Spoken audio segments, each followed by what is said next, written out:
What is up, everybody? Welcome to season 4, episode 2, championship week. I hope everybody is staying warm and I hope everyone is doing well. How are you doing, Soleil? How are you able to stay warm? Everybody, it seems like I hit with a chill, a cold front, and well, the stuff I saw in the news when I saw there was snow on the beach, I was bewildered.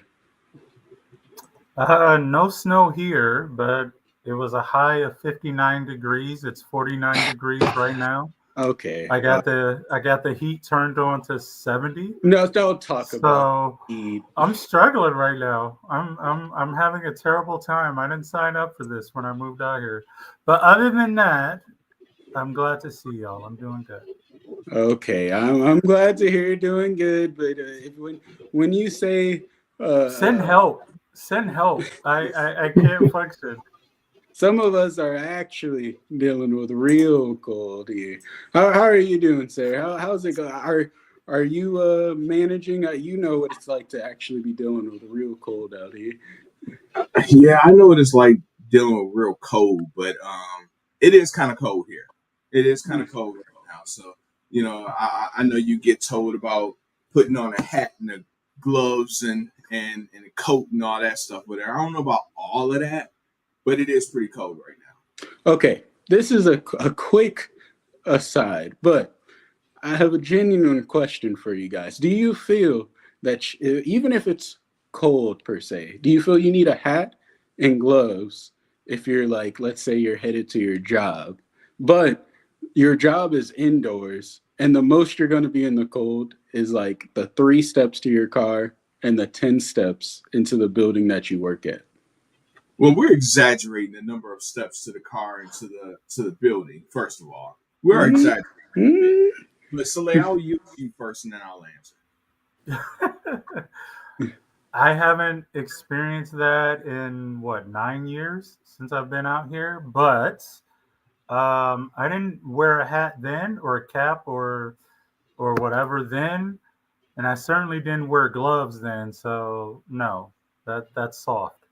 Voice of reason. So, And I was in Michigan, so I that might be Mm. colder than Atlanta. So oh, I definitely. haven't worn I haven't worn caps or gloves in the wintertime since I was like in elementary school. It's the All right, voice so of here's reason. my answer. Here's my answer. I feel it's more of a convenience than anything else. I really don't know if there's scientific facts to prove that it's going to prevent you from getting sick.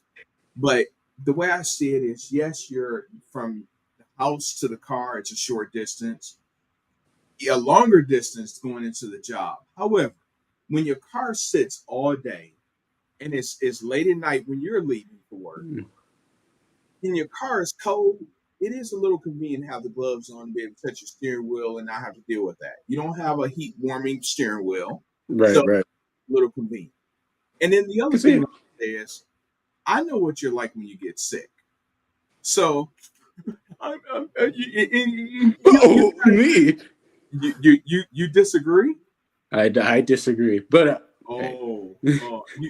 I think James is like that. Yeah, there you go. I There you think go. James is a big baby when he gets sick. There Shay, you go. chime Princeton in. is as well. Mhm. Shay, There you yes, go. chime in, please. She's probably gonna say we both are, and that's okay. That's okay. But my point is still, Princeton is a little bit of a baby when he gets sick. So And lastly, for a baby, you can also say that even when I do get sick, I also get healthy extremely quickly. Like I'm never sick for long. Oh, you're but young. but if you can avoid it, why not? That's true. But yeah, if that had for those 10 steps keeps me healthy, then maybe Oh When my you god. when you Okay. park, oh, there's there No, we Shay. go. There it is. nobody asked Yeah, you, And lady. the truth comes out. The truth. Nobody. Okay. Boom, And what boom, about Princeton? What about Princeton? Does he boom. have a No, baby? no. Hey, no. All right, comments disabled. But Yeah. Uh-huh. uh, Yeah. well, moving when on when to you you, get in sir. your car, do you put the gloves on and the cap on when you drive to work, or do you get to work, sit there, and then put it on just to walk 10 steps into work? He doesn't put them on at all. No, I mean I see no point in Okay. yeah. I'm like you, Soleil. I'm like you, Soleil. No gloves, no hat. Going straight forward. Just roll with it. Yeah. Exactly. Okay. There you go. All right. Well, over to you, sir. Yeah. Anyway. Well, y'all, we're going to do something a little different today. I asked you all if we can, do spitballing first. I got something in my mind, and honestly, I couldn't wait to get this microphone in front of me. And by microphone, this is right here. Couldn't wait to get it in front of me. This has been a tough week, tough few days. Saturday we started out with the beloved Lions, crap in the bed, not doing so well. Then we had Sunday. What happened on Sunday? I don't know. Whatever happened on Sunday. Monday, the national championship game, which we're going to get into in a little bit. It was two teams that I just totally despised. I didn't want to cheer for either one. As a matter of fact, guess what? I watched about 2 minutes of the game on Monday. But also something else happened on Monday. Before we get into that, I got some numbers, names, and phrases that I want to share with you all. 1,500, Brian Sicknick, Roseanne Boylan, Jeffrey Smith. 150, hundreds of people. $4.17, $2.98, 77,284,118. DEI, biological truth. A lot of people remember their first in many things. We're going to talk about first in a second. What do those numbers and names mean? 1,500. That's how many people that President Trump has allowed to be released from jail from their actions from January the 6th in one of his first items of duty, taking office on Monday. Brian Sicknick is an officer who died after the January 6th travesty at the Capitol. He had multiple strokes. The ME said that all things that transpired from that event played a role in his condition. Roseanne Boylan was crushed in a stampede. Jeffrey Smith was a police officer, along with Howard Liebengood, both committed suicide months after the January 6th event. 150 police officers were injured. Hundreds of workers were injured. $4.17 is exactly what the price of eggs costs right now at Walmart. The average price of gas is at $2.98. 77 million number I gave is the number of people that voted for Trump. DEI is something at the federal level that has gone away just with the stroke of a pen. Biological truth genders. He rescinded a provision that allowed transgendered people to serve in the military. He didn't immediately ban trans from participate in the military, period, but that's something he previously did, and the path has been laid for him to revive that ban. As I said, everyone remembers their first. Let's talk about what Biden did, and it's traditional for presidents to come into office and sign a bunch of executive orders. Biden, his first executive order that he signed, it required executive branch appointees to sign an ethics pledge, barring them from acting in personal interest and requiring them to uphold the independence of the Department of Justice. That's an ethics issue. That sounds pretty admirable. But let's look at what Trump did in his first executive order that he signed. His first one was undoing 78 Biden actions. Let's talk about 3 of them. Preventing and combating discrimination on a basis of gender, identity, or sexual orientation. 2, advancing racial equity and support for underserved communities through the federal government. 3, advancing economy, efficiency, and effectiveness in federal contracting by promoting pay equity and transparency. His very next one that he signed was address the cost of living for Americans. That sounds admirable if he actually does something about it. But $4.17 for a dozen of eggs hasn't happened yet. So I'm really interested to see exactly when that's going to take place. But this is who 77 million people have voted for. This is our president of the United States for the next 4 years. I'm embarrassed. And that's what I had to share with you all.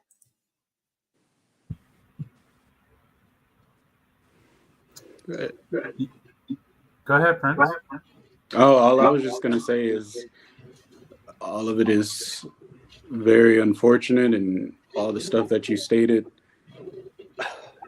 I don't know if it's more unfortunate that it happened or unfortunate that it was something already kind of new the day the election was over, that already knew it was going to happen. It's not surprising. Yep. I would say that for sure. None of the and it's with what you said, it's crazy that none of that's surprising, because you would think if you told me 10 years ago some of those facts, I'd be like, oh, someone like that wasn't elected president. But here we are, and once again, I'm not surprised at all. And even something as minute as the changing of the name of a Gulf to the Gulf of America says it all to me. But I'm surprised you didn't call it the Gulf of Trump. I'm surprised you didn't name it that. I know. Yeah. But, sorry to be so heavy to start out, guys, but yeah, Monday was a very interesting day. And considering it was on Martin Luther King Day, I know he didn't have any control over that. That's been written in history, but for the inauguration to be on that day. But I saw someone post Happy Inauguration Day. I didn't hear Happy MLK Day. You know, it is what it is, right? You know, but anyway. Real quick, and this isn't a political episode, but since you went there, I'll just chime in. Monday, I didn't watch anything. Me and my Black Girl Magic girls, we got together. We had brunch together, and we were just having a good time as Black girls. But the one thing you shared that I didn't know, because since then I have been watching the news and reading articles and TikTok and stuff. I didn't hear anything about him addressing food costs at all. So you mentioning that he did, that was a surprise to me. But all those other things you mentioned, like those things do not affect food costs, does not affect gas prices. And so, people who are celebrating these changes, we're still in the same financial predicament that we were before. So yeah, be happy that there's no more transgender people in the military, which I still don't believe. It's just unbelievable. We have a problem recruiting people, and these are people who are willing to put their lives on the line for this country, and you're saying you're still not good enough, right? When he managed to get out of I think it was the Vietnam War 4 times because his feet hurt or his knees hurt or something. So, for the next 4 years, we're going to look at all these things you mentioned, and he did some stuff today, rolling back. Was it, I think, equal employment executive order from the 60s that provided anti-discrimination protections for African Americans and minorities and things like that. For the next 4 years, we're going to see if those things lead to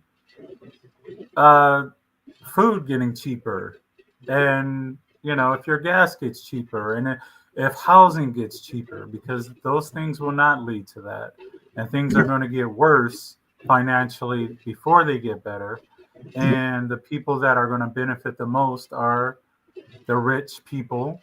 So that's all I have to say about that. Rich white man. Yeah. I also didn't like that he got to be the savior, if you will, of the apps like TikTok by coming in and putting the 90-day delay on it, getting some free goodwill just off of doing that, even though he was one of the main proprietors of wanting to get it banned in the first place, which was crazy. Yep, he was. So 2020, I think he was the first to introduce the idea of banning TikTok.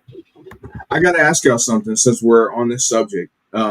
Prince, you may not have, I know you worked in school and rushed and all that good stuff, so you may not have seen this.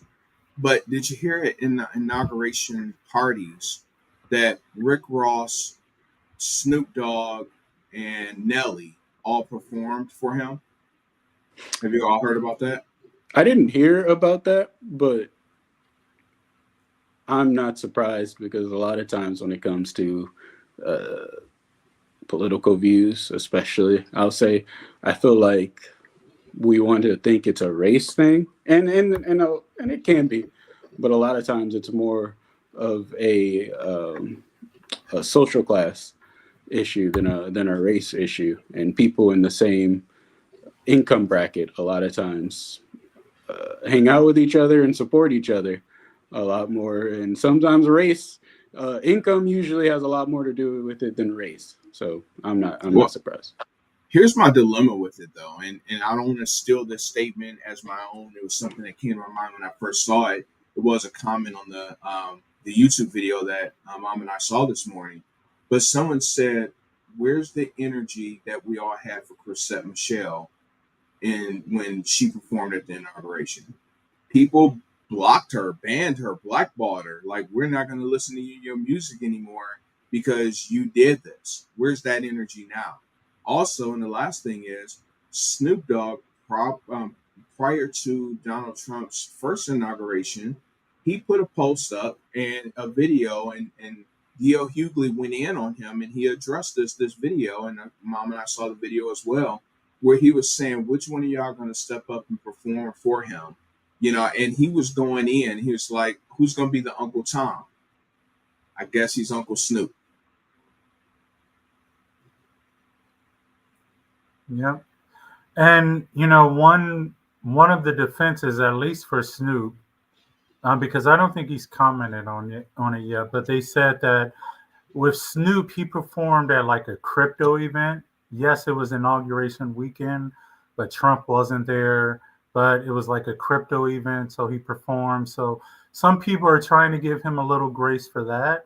Nelly, like he did respond to it, and he's just his he's like, well, where's the evidence that he's a racist? Yeah. And there's plenty of evidence. So at this point, like it's 2025, you cannot claim ignorance, and say you don't know anything. There's numerous anecdotal evidence of Trump being a racist and doing racist things.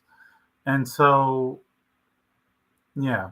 I mean, I've already like I'm quick with my block game, so like when I saw it, I deleted the few songs. Like Nelly hasn't been relevant since the early 2000s, so it's not like that he's on my rotation Maybe that's why he anyway. did it. But Maybe that's why he Right, did it. right. yeah, You don't and get down with Dilemma? no, I think he has a residency coming here in Las Vegas too. But I was quick to remove his songs from my Spotify, remove Snoop's songs from my Spotify. So, but Yeah. I think there is some outrage. But the thing with when I say our community, African Americans, is the outrage is temporary, and it's never, we'll be mad for a month or a few months, and then it'll just go away. It dies down, Yeah. and as a community, like we need to stand for something, and stand on business as Prince's generation says, and hold to that. Like Yeah. it's not cool. Yeah. Yeah. Well, listen, I'm sorry, but not sorry. I'm sorry that I brought possibly the mood down, but it's definitely something that needed to be shared. I know we're here to talk about championship week, so let's dive into that. Um, Yeah. Man, Saturday, this past Saturday, Brutal. what a heartbreak. Hey, keeping the mood down, aren't you? I know, but you know what? I can't act like I'm happy. Um, I just want to go real quick. I just want to ask Soleil and real quick, what are your thoughts on Lion fans saying that Ben Johnson and Aaron Glenn, who, by the way, both have received head coaching offers and become head coaching in different organizations? Aaron Glenn to the New York Jets and Ben Johnson to the Chicago Bears. What are your thoughts on Lion fans, Soleil, saying that them taking interviews was a distraction and they didn't have the team properly prepared for the game on Saturday? Probably, but it happens every year, right? And there's been Super Bowl champions who've had coordinators do that and they still won the championship. So it's a failure on everybody, not just the coordinators, but Dan Campbell didn't have them prepared. We know the issues with the defense. We talked about it last week. They struggle with running quarterbacks. So personnel wise, there's nothing we could have done at this point. Like next year, you have to build a defense, add players that can play against a running quarterback. Injuries, I think it was Robertson who got hurt. Was it the first drive, second drive?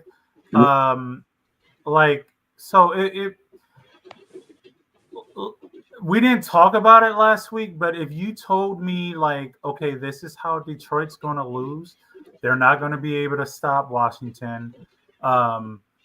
They wouldn't be able to stop Jaden Daniels from running around or making plays with his feet, and the defense would give up 40 points.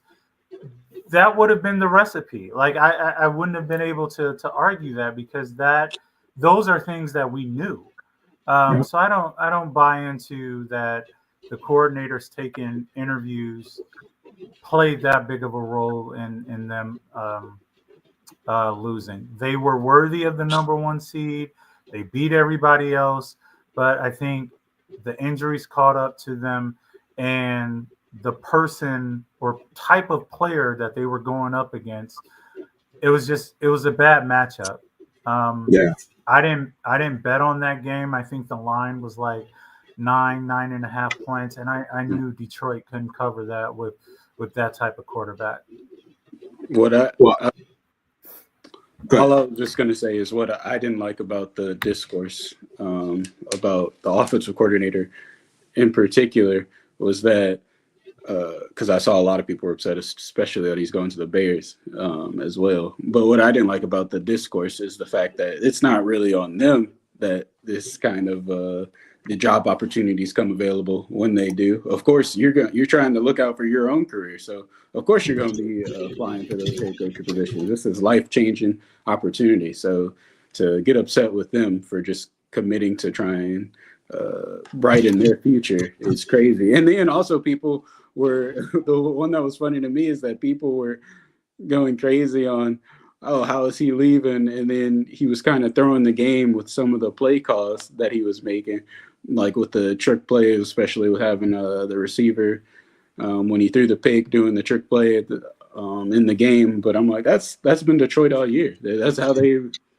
made themselves doing stuff like that. So you can't get mad when it doesn't work when it has been working before. But I'll also say last week I said the two teams that are on the top going in, I said they had some things to watch out for. And for the Lions, which we all knew, but I said injuries. I mean, you would think they were bound to come up eventually. Now, I will say, is it fair to use them as do you call it an excuse or do you call it a reason? Because I see a lot of people call it an excuse. A lot of people call it a reason. They had these injuries.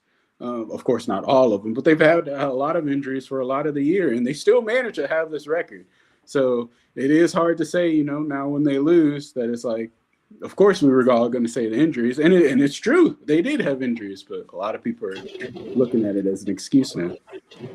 I'm not gonna use that as the reason or excuse we lost. What I will say is we played with house money for a long time. We had at one point 22 players on IR. I think I saw stats saying something like we had 50 different starters on defense during the season. For us to go 15-2 was amazing. And I don't care what seed they played in the playoffs. The playoffs is a totally different season. Dan Quinn is not. This is not the first time he's been in the playoffs. This is not the first No. time he's attempted to lead a team to the Super Bowl. So it's not his first rodeo, right? Jaden Daniels, of course, is a rookie. But he had them ready. We got beat. We had injuries. Yes, it is what it is. Coaches interviewed for head coaching jobs. Who wouldn't?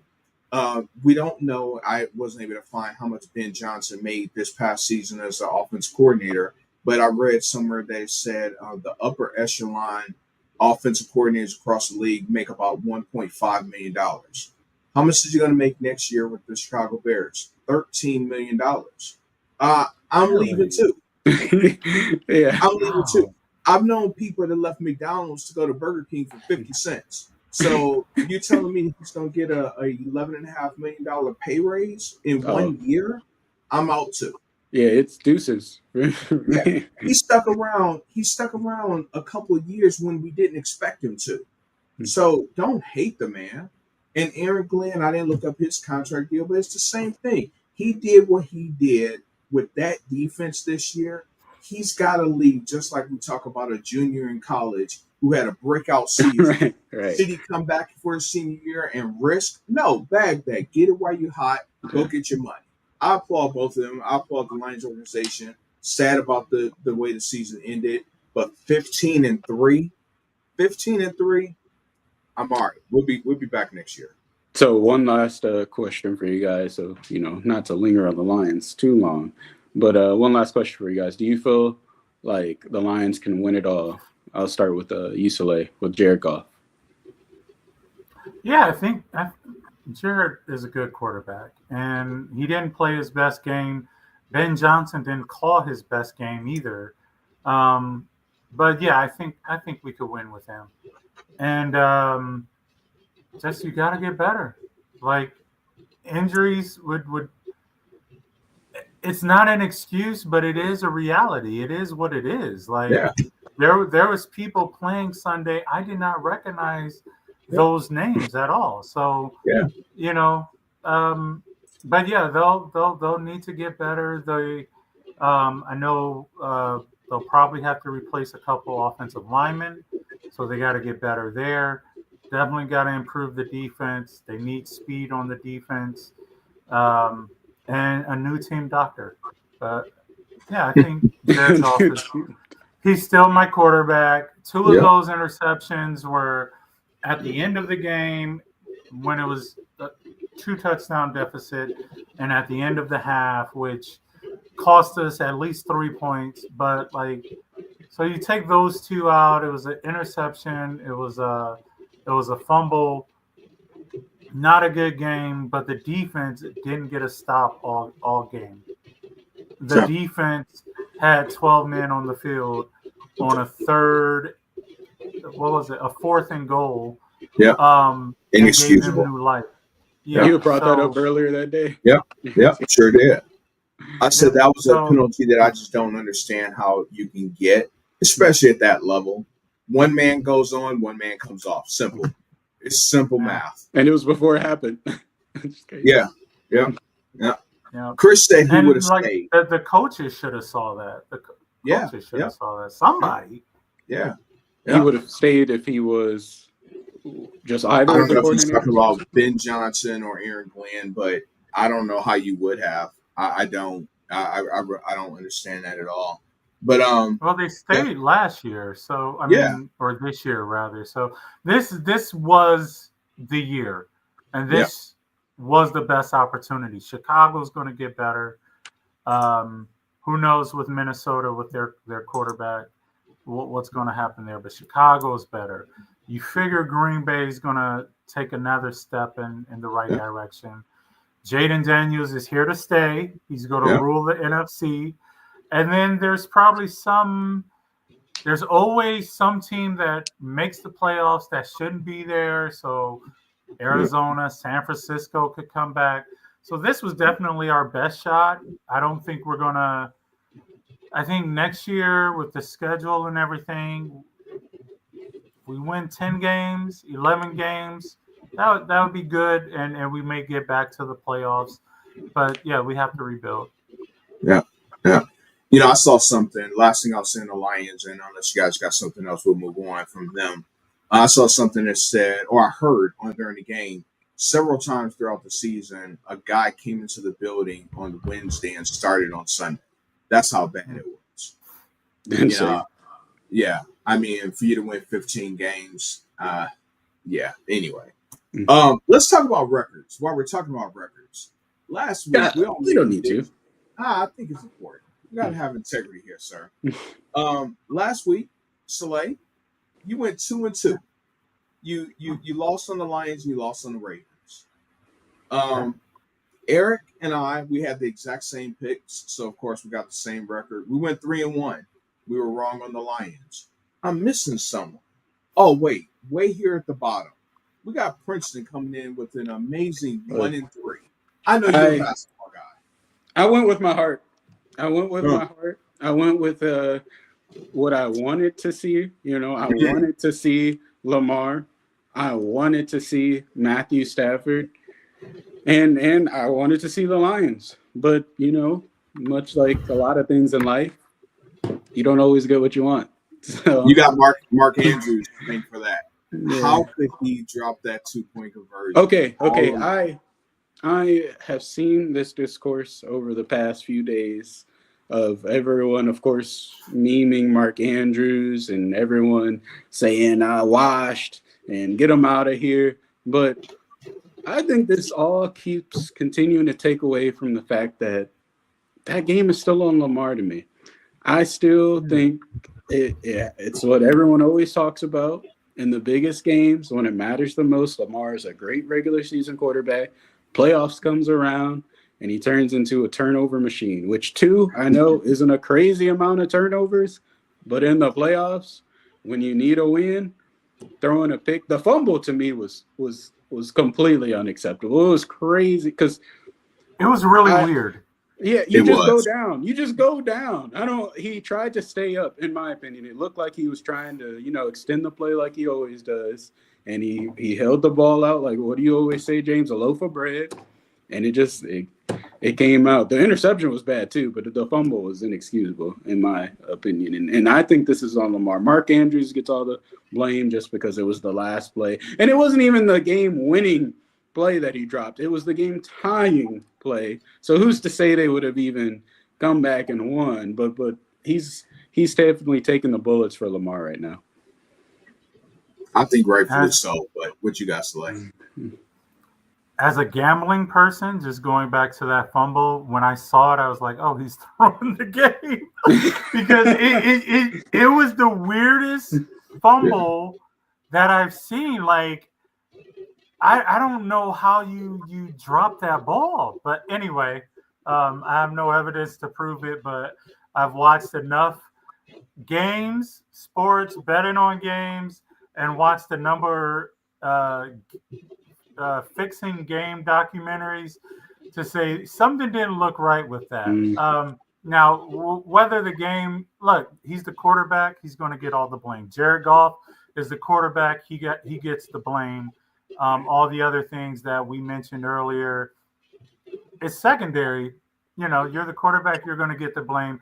The fact that he hasn't been able to win already only amplifies the fact that he gets the blame. Like, he has a losing record in the playoffs. He keeps losing in this round. He puts up incredible regular season numbers, and he turns into a pumpkin in the playoffs. So yeah, he's going to get the blame. But Mark Andrews, I would go on record to say he's probably going to be a Hall of Fame tight end. It wasn't the best pass. Lamar threw it a tad bit late, but James, we played football. If it touched your hands, you got to catch it. That's like the first thing you learn, like when you're playing Pee-wee or JV or varsity. He's got to come up with that catch. And Prince, you're right. It wouldn't have won the game, but who knows? I mean, it would have. What's his name? Allen and Buffalo. That was like a minute 30 left in the game. So realistically, they probably would have went downfield and got into field goal position. But if you catch the ball, you give your team a chance. So he does deserve some of the blame, but I realize that Lamar's going to get the majority of it. You take so many things into consideration there. Last thing I'll say on this one, like you said, Saleh, a minute 30 left ish. Josh Allen, he's been playing great all season, but he's not that clutch in the playoffs himself. So who knows what he would have did in a minute 30. Weather conditions, their kicker has been struggling lately, Tyler Bass. So who knows? At least you would have had a fighter's chance as Baltimore if you would have just converted that 2-point conversion. So uh, looks like Princeton is having some technical issues. So we're going to move on. We're going to skip over the division round and look forward to the conference championship. This weekend, we got Washington versus Philly in Philly and Buffalo going to Kansas City. Before we get your thoughts on that, something I read to you guys offline, I want to share once again. I have sitting in front of me because I didn't want to lose it. Someone's expert analysis on the Buffalo Kansas City game, I think, is profound. It says the Buffalo Bills have lost to the Chiefs 3 straight times in the playoffs, but they have to be due. Surely no team like the Bills would lose 4 consecutive crucial postseason games. Surely they can't lose 4 in a row. So, Prince, let's start with you. Who you got this week in the conference championship game? This is tough, but I think I'm ultimately going to go with the Chiefs. I think that overall that they do have a little bit more talent just at all positions. I'm not saying they're winning every position battle, but there's a lot of talent on that team, and they also have just playing the experience. I know the Bills have made it far several times, but the Chiefs always seem to find a way to win. And I'm not really a NFL is rigged and refs are helping a certain team, but I will say that if it ever is close, I think the call is going to go the Chiefs' way. I'll say that. I think if there's a 50-50 hit, especially on like Mahomes, maybe even a 60-40, I think it's going to go Mahomes' way, and they're going to be more likely to give them the call. And I think there's a lot of financial incentive for the Chiefs to make it to the Super Bowl. Not to say that will or won't have an influence on it, but I definitely have the Chiefs winning this one. And lastly, I'll say I didn't like Mahomes kind of baiting out calls in that game, and you definitely see him dancing on the sideline and trying to kind of wait till the last minute to go out of bounds. Like he's daring the defense to hit him because he's like, the rest are going to throw that flag. So I like Mahomes. I'm a Mahomes guy. He's definitely one of, if not my favorite quarterback. So, but I hope they don't do that as much. And I hope I wanted to see it be called 50-50 down the line, just so that people aren't on which they're going to do anyway. But people are on the internet saying that it's rigged and the refs are for the Chiefs. So, but yeah, I got the Chiefs winning this one. What about in the NFC? You know what? I think I'm gonna go with the Commanders. Actually, I'm gonna go with Commanders more so because I don't want to see a Chiefs-Eagles repeat. I just don't want to watch it, and I think when you get to this point in the season, you go with the team that has the better quarterback. And I think the Commanders, this season at least, do have the better quarterback. They better do it now because we all know the sophomore slump is a real thing. Second-year QBs don't really do that great. CJ Stroud, good season, but not as impressive as last year. So, who you got in the championship games? It's hard. So for the AFC, I personally just don't like the Chiefs, so I always go against the Chiefs. But they're the Chiefs, and it's Mahomes. Allen is great, but Mahomes although I don't like him, he's the best quarterback in football right now. And I think they have the better team. Buffalo just doesn't have as much talent. With that said, though, if I was betting on the game, like putting my money on it,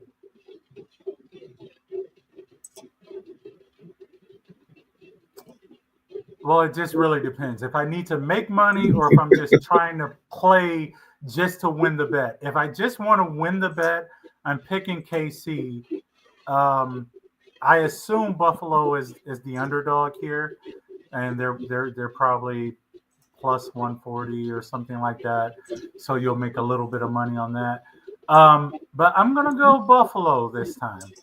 Buffalo.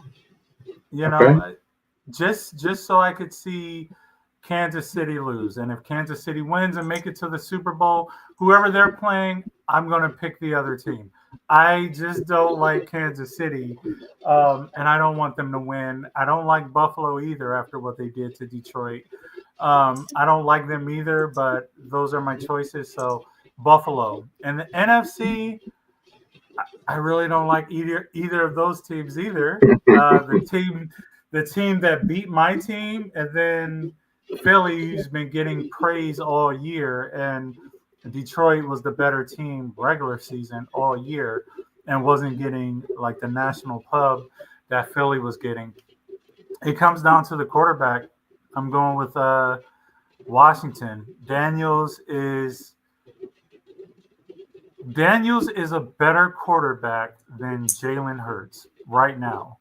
Like your top 10, top 15, top 20, I'm putting that guy over Jalen Hurts.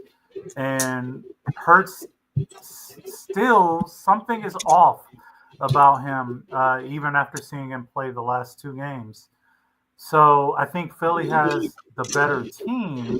So this sort of goes against what I just said. With the first game, they have the better team, but Jaden Daniels is the better quarterback, and he's going to figure it out. Okay. All right. So you both got Washington, Prince got KC, and Soleil got Buffalo. I'm going to agree with one of you all on the AFC game, obviously. I'm going KC. I think the slump that the Bills have against KC is going to continue. Buffalo had a 9-point win earlier this year. I think they get their revenge. In the NFC, they split. Commanders and Eagles split. They both won at home. Before I continue, Chris has Philly and KC winning. And I'm going to have to agree with Chris. I think Philly's going to win. Yes, I agree with you both. I think Daniels is a better quarterback than Jalen Hurts right now. Excuse me, but I don't think the defense is going to really Washington's defense is going to do anything with Philly's offense. Saquon is just playing lights out. That man is amazing. Once again, game is in Philly. They won at home earlier in the season by 8 points. They lost to 3 on the road against Washington.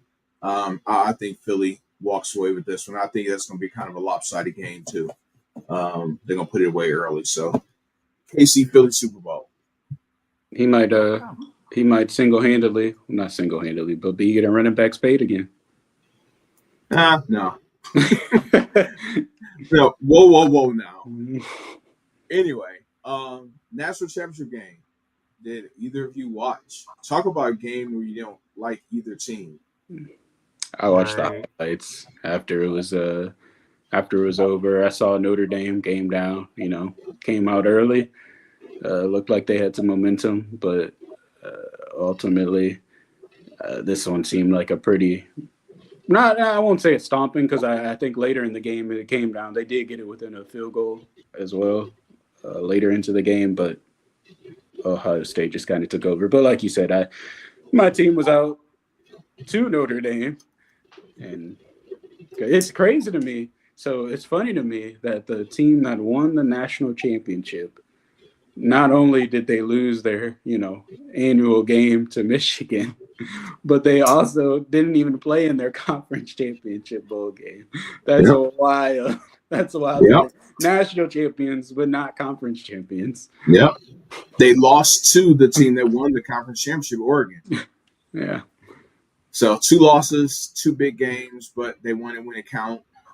They came on in the playoffs. I got to give them credit. They played lights out when it counted most. So kudos to them. Won't hear me give them credit any other time. But Slay, what was your thoughts on the game?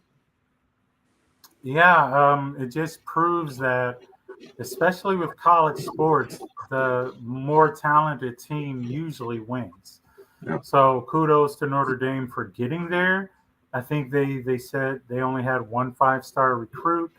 Ohio State had a $20 million roster. They just had the better team. So, and that happened a few years ago when Notre Dame made it. They played Alabama in the national championship. Magical run, Teo, or whatever his name is, and his imaginary girlfriend. They got all the way to the national championship, but Alabama had the talent. So I definitely think they need to do some tweaks with the playoffs, and I want to hear y'all thoughts on that. But this isn't the first time that a national champion wasn't a conference champion and didn't play in a conference championship. I think Alabama did it a couple times, maybe Georgia. But what's the point? And this isn't an original thought. I heard somebody else say it. But what's the point of having the first 4 having a bye week when the teams that play that first playoff week, they've already been off like 3 weeks? Like, so you have the end of the regular season. If you, let's say you don't play your conference championship game, you get that week off. The Army-Navy game off. Then you have the first round of the playoff. And so you've already had 2 weeks. So the bye, in this case, may actually hurt you because you're off 3-4 weeks and you haven't played. So I think they need to do something about that, condense the schedule down where you have the end of the regular the calling it a first round bye just doesn't make sense. Have everybody play after the Army-Navy game, so everybody is off at least a week or 2, and just have 1, 12, 2, 11, and so on. What are y'all thoughts? I think, first off, I'm not going to subscribe to the idea of, they have too much time. Not that you said this. They have too much time off and they're getting rusty. Why do I not subscribe to that? Because that's the way it's always been. They've always had a longer period of time off before the national championship game when it was the BCS 1 versus 2. It'd be the last game of the season, right? So we've always had that happen. So I'm okay with that. Chris just made a statement. I was going to say this. Either go to 16 or it should have stopped at 8. And I think it should have stopped at 8. I never was a fan of the 12. That way everyone plays, no buys. Is what I think. I don't think you go to 16. I only introduced that. I don't know Chris's reasoning, just so it won't be any buys. But I think I've always said 9 through 12, and dare I even say maybe 6 through 12 is going to be irrelevant. Now, someone could say, well, look at Ohio State. Look where they were seeded. Well, they were seeded number 6. I think they were at 6. 8. Only because 3 and 4 was who? Why were they up there? Arizona State and whoever the other jabroni was. That's the only reason why they were 6. They need to be seeded based off of how they are in the country, not based off of the first 4 getting a bye. So that's my thoughts. My thoughts are pretty much the same. I think 12 is kind of fine, probably right in the sweet spot. I think while I do like 8 for the so everyone just plays, I think you're going to hear more complaining. You're going to hear complaining no matter how many teams are in it. But I do feel like kind of 12 is a little bit better of a sweet spot, but I do think it's too long just period, just ending towards the end of January, and it creates these problems where you have to have the national championship on a Monday, which isn't terrible, but just the fact that you're competing then with the NFL playoffs. So yeah, I think getting it done earlier and less buys, and it just makes it more interesting. You get to see it every week, as opposed to like watching the first week of the playoffs and being like, or watching the last week of the conference championships and being like, all right, when's the next game? Oh, okay, in like 3 weeks. Let me just remember to tune in then. So I don't know. That's my opinion. One thing you said that was blasphemous is it will go too long. Football season can never go too long, sir. Let's get that understanding here. It's getting like basketball. And what's wrong with that? And one thing I want to say real quick to Chris's point about going to 16 teams, you would have number 13 Miami, 14 Ole Miss, 15 South Carolina, 16 Clemson. None of those teams get me excited, at all, to be honest with you. None of those teams make me feel like they could have went to the championship. So they're just pointless space fillers, extra money. But, yeah, he did say they won't shrink the number, which I agree with. And I think they just went too many in going to 12. So what were your thoughts? On the number? Yes. 12 is fine. They just need to tweak it. I'm not as opposed to the top or the conference champions getting buys as some people were. Boise was a damn good team. So, and here's another fact. The teams that got buys, I think they lost their All lost. Yep. They all lost their first game. So Yep. that's another note to look at when you think about how much time off does it hurt or help you. But I was fine with Arizona State. I was fine with Boise. Fine with SMU. I didn't have that. One thing that everybody argued was, oh, Alabama should have got in. They lost to Michigan, who was 6-5 before they beat them. Who beat the national champions? Who beat the national champions? Yes. So like you can't even go back and make that argument like, oh, some other team should have been in there because Alabama couldn't even beat Michigan. So.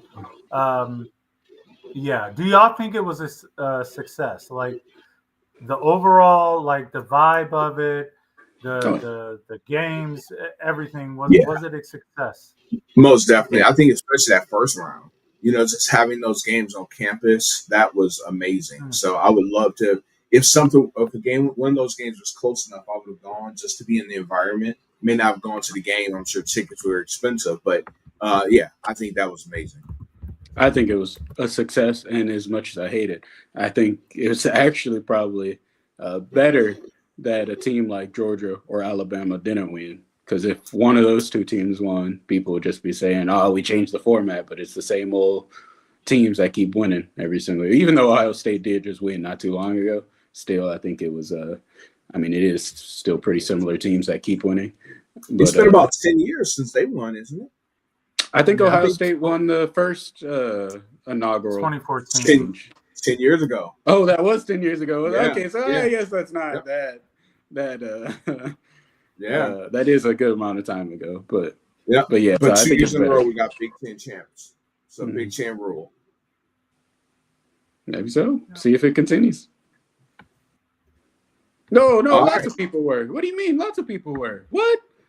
Lots of people wanted UGA. Everyone wanted to see them win again after they got cheated out the playoffs last year. Chris is a diehard Georgia Tech fan. No. All right, Soleil. Wow. Soleil, I think you have this day in history. Yes, this day in history. The landscape of our world is changing for sure. And there's nothing more evident than this week's this day in history. So on this day, back in 1973, Roe versus Wade was a landmark decision of the U.S. Supreme Court in which the court ruled that the Constitution of the United States protected the right to have an abortion. The decision struck down many abortion laws, and it sparked an ongoing abortion debate in the United States. And sadly, 50 years later, that ruling was overturned, and now there's other legislation that's in the pike that will threaten women's rights, reproductive rights for everyone going forward. So it's a bummer that it's very humbling to sit here and read that and know that that was today, and the climate that we're living in right now, that we're going backwards, we're not going forward, and we're definitely not great again. So that's this today in history. Sombering. That's a very important. That's the word. Somber. Yeah. Not humble. That's the word of the day. It's the mood of many is definitely somber.